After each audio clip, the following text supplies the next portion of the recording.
อันนี้หวานน้อยสวัสดีครับมาแล้วครับทุกคนวันนี้ผมจะมากินขนมชั้นอีกแล้ว ขนมชั้นเพื่อนๆบอกว่าผมกินขนมชั้นไม่เป็นต้องกินทีละชั้น1 คำ 1 ชั้นวันนี้ผมจะลองกินใหม่ละอันนี้สีฟ้าอันนี้สีเขียวลองดูละชิมดูอู้ตัวอ๋อผมชิมดูสีเขียวก่อนละสีเขียว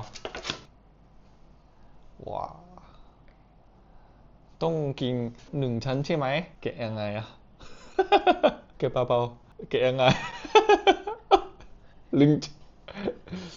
โอเค maybe half first ครึ่งหนึ่งก่อนละครึ่งหนึ่งแกะได้แบบนึงครึ่งหนึ่ง and then จริงเหรอกินแบบนี้จริงๆเหรอครับ little bit difficult โอ้แข็งแล้วตายแล้ววู้ชิมดูก่อนละอันนี้เทใส่ขนมถ้วยแต่ว่ามีกลิ่นกะทินิดนึงโอเค this time try สีขาวอันนี้กะทิใช่ไหมครับใช่หรือเปล่าครับแต่ว่า so difficult อ่ะไม่เป็นไรกินแบบนี้แหละ together ด้วยกันเหนียวนุ่มกินกับอันนี้อ่ะกินด้วยกันอ่ะกะทิ taste stronger กินให้หมดเลย this time กิน whole ไปเหรอกินคำเดียวเลยกินคำเดียวเลยไม่ค่อยหวานนิดหน่อยอร่อยในโซบาเลนอร่อยโอเคสีฟ้าทำไมมีสีฟ้าทำจากอะไรครับสีฟ้ามีสีฟ้ามีอะไรสีฟ้าไม่รู้จริงๆอะโอเคแกะhalf ก่อนขนมฉันไม่ใช่เธอนะ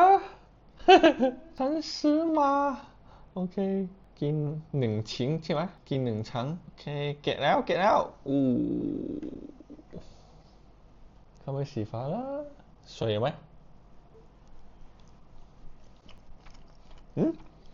สีฟ้าอันนี้ the taste of ขนมถ้วยอะ not so strong ไม่เหมือนขนมถ้วยไม่เหมือนสีเขียวเลย it's like a little bit lighter โอเคกิน together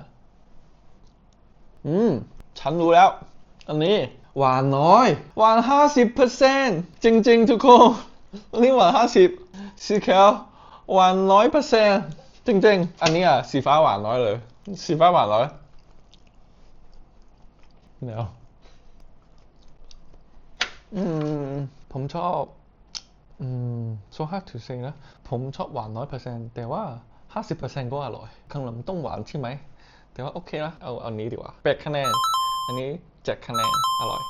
ติ๊งขอบคุณสำหรับคอมเมนต์ขอบคุณที่ให้ความรู้ผมขอบคุณที่บอกผมว่ากินยังไงครับผมกลับไปฮ่องกงจะไปบอกคุณฮ่องกงบอกแม่ครับด้วย now I know Thai culture แล้วขอบคุณครับบ๊ายบาย